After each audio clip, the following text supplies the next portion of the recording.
Welcome back, everybody.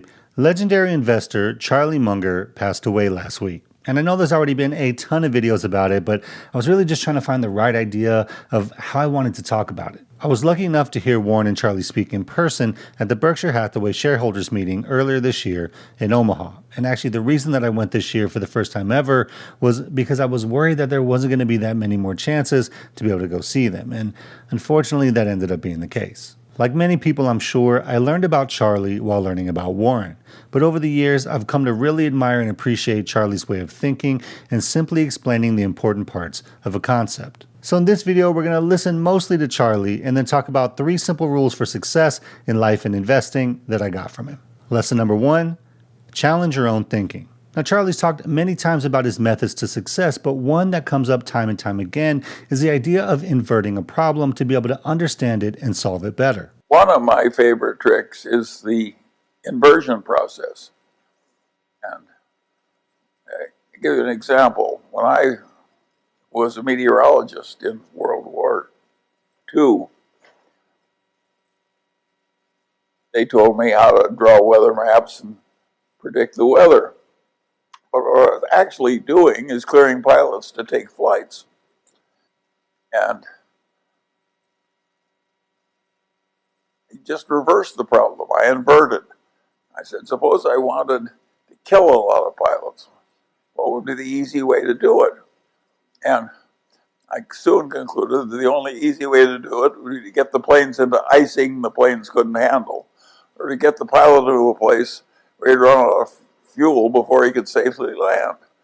So I made up my mind I was going to stay miles away from killing pilots by either icing or getting them into sucked-in conditions when they couldn't land. I think that helped me be a better meteorologist in World War II. I just reversed the problem. Algebra works the same way. Every great algebraist inverts all the time because the problems are solved easier. Human beings should do the same thing in the ordinary walks of life. Just constantly avert. You don't think of what you want, you think what you want to avoid. Or when you're thinking what you want to avoid, you also think about what you want. And you just go back and forth all the time. Peter Kaufman, who's here today, he likes the idea that you want to know how the world looks from the top looking down, and you want to know what it looks like from the bottom looking up. If you don't have both points of view, your reality recognition is lousy. Peter's right. And inversion is the same thing. And the idea of thinking about not just what you want, but also what you want to avoid is a very powerful one, both in life and investing. How many times have people YOLO'd into a meme stock or even a growth stock because it's in the news and going up? It's not done with fundamentals in mind, it's just riding the wave. We see wealth in the future and we're trying to catch it. And that's why every new hot sector gets money poured into it like crazy. But when those things come crashing down, it's usually the least prepared and most vulnerable people who get wrecked, because they're not thinking about avoiding ruin, only about getting rich. And the same holds true in our everyday life. How many people live paycheck to paycheck but still spend on things that they don't actually need? And in general, I don't have an issue with people spending their money however they want. That doesn't bother me. But it's the mindset of assuming that nothing bad is ever going to happen. This is a concept that I've talked about with my son a bunch as he's grown up. Don't just assume you can spend your money every paycheck and be okay. Don't assume you'll always have a paycheck coming in.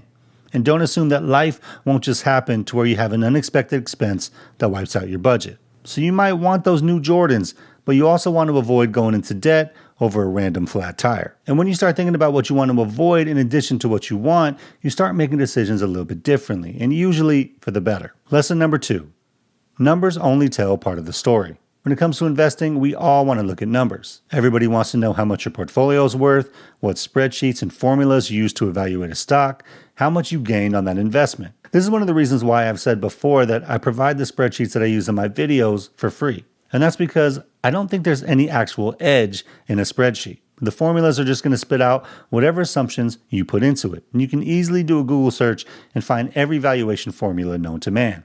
So I just provide them as a convenience in case you want to use them. And by the way, I am moving the updates in my spreadsheets off of Patreon. So if you are using them and you want to get notified of new updates, go down to the link in my description and sign up. In reality, the value's in how much effort you put into what's outside the numbers. And this next clip is a couple minutes long, but it shows the difference beautifully. Charlie, you've mentioned that if given the chance, or the same chance with a smaller capital base, you would still look for mispriced stock opportunities.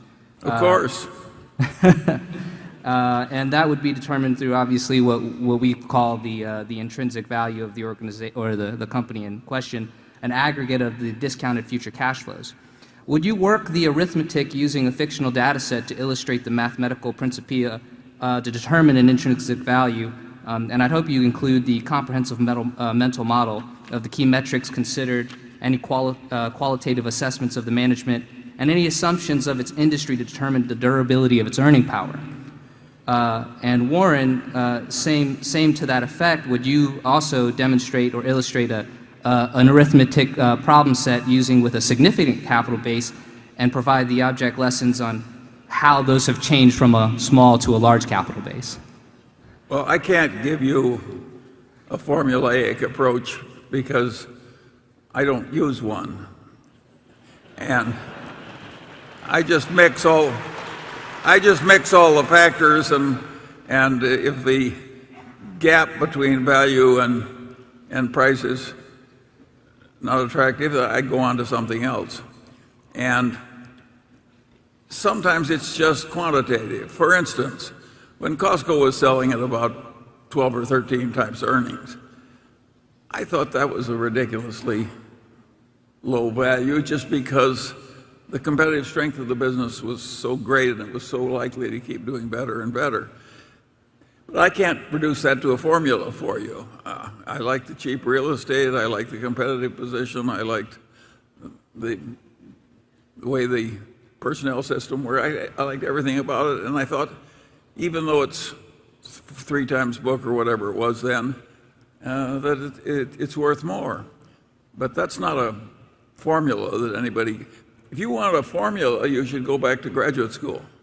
They'll give you lots of formulas that won't work. And Charlie's answer is perfect because he's basically saying, look, I'm evaluating the business, and that's more than just numbers, so that by the time I understand the core business so well, I can use something as simple as a price to earnings ratio to know if it's time to buy or not. And a great example of a similar idea in real life is how we evaluate other people. Now, I've used this example before of what criteria do we use to find a wife or a husband. And if all you looked at were the numbers, it wouldn't tell you what you needed to know. Height, weight, age, income, credit score, favorite food. It might tell you something important about them, like maybe some criteria you can use to filter out certain people, like, hey, this person's too old or this person's too young. But it really doesn't tell you the core or important pieces about that person. It doesn't tell you what they're about. It doesn't tell you what makes them special. And to me, a stock is very similar to that. The numbers are going to tell you a little bit, but if you're stopping your research there, you're missing out on a lot, at least in my opinion. Lesson 3, personal accountability will take you far. Charlie frequently got asked about things outside of business and finance, and to me, that's where some of his best quotes and best nuggets of wisdom actually came from. Here's Charlie on success in general. The safest way to try and get what you want is to try and deserve what you want. It's such a simple idea. It's the golden rule, so to speak. You want to deliver to the world what you would buy if you were on the other end. There is no ethos, in my opinion, that is better for any lawyer or any other person to have. By and large, the people who've had this ethos win in life, and they don't win just money, just honors and emoluments. They win the respect, the deserved trust of the people they deal with. And there is huge pleasure in life to be obtained from getting deserved trust. And here's Charlie about the keys to a successful life. People trying to figure out what the secret to life is, to a long and happy life. And I just wonder if you were... Now that is easy because it's so simple. What is it? You don't have a lot of envy, you don't have a lot of resentment, you don't overspend your income, you stay cheerful in spite of your troubles. You deal with reliable people and you do what you're supposed to do. And all these simple rules work so well to make your life better. And what's great about these clips is that if you watch multiple interviews, there's a lot of consistency and overlap between them. Could you please advise us on what major mistakes we should avoid in both investing and in life? Well, it's so simple to spend less than you earn and invest shrewdly and avoid toxic people and toxic activities and try and keep learning all your life, et cetera, and do a lot of deferred gratification because you prefer life that way. And if you do all those things, you are almost certain to succeed. And if you don't, you're going to need a lot of luck. And you don't want to need a lot of luck. You want to go into a game where you're very likely to win without having any unusual luck. And to me, all three of those clips are actually related to the same idea, personal accountability. Because we choose the way we want to live and carry ourselves. We can choose to spend less than we earn. We can choose to get away from toxic people or to continue learning. And all those things are within our control if we have the discipline and mental strength to do so. And the same holds true with investing. Is it the market's fault that our portfolio is down or that investing in that meme stock didn't work out?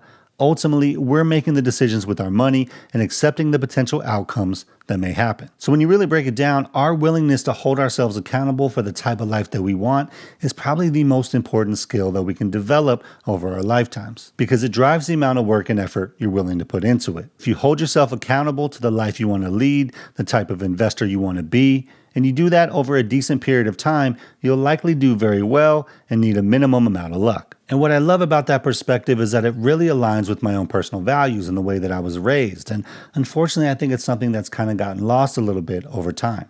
Because nowadays, people are more likely to complain when things don't turn out the way they want, instead of looking at themselves as to what they can do better in the future.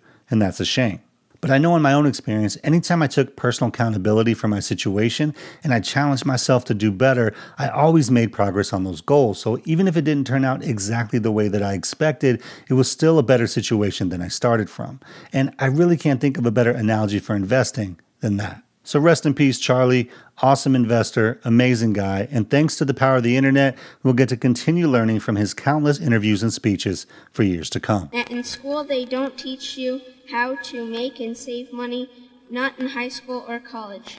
So my question is, how would you propose to educate kids in this area?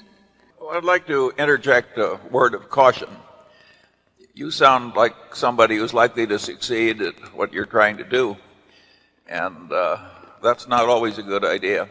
If all you succeed in doing in your life is to get early rich from passive holding of little bits of paper, and you get better at only that for all your life, it's a failed life.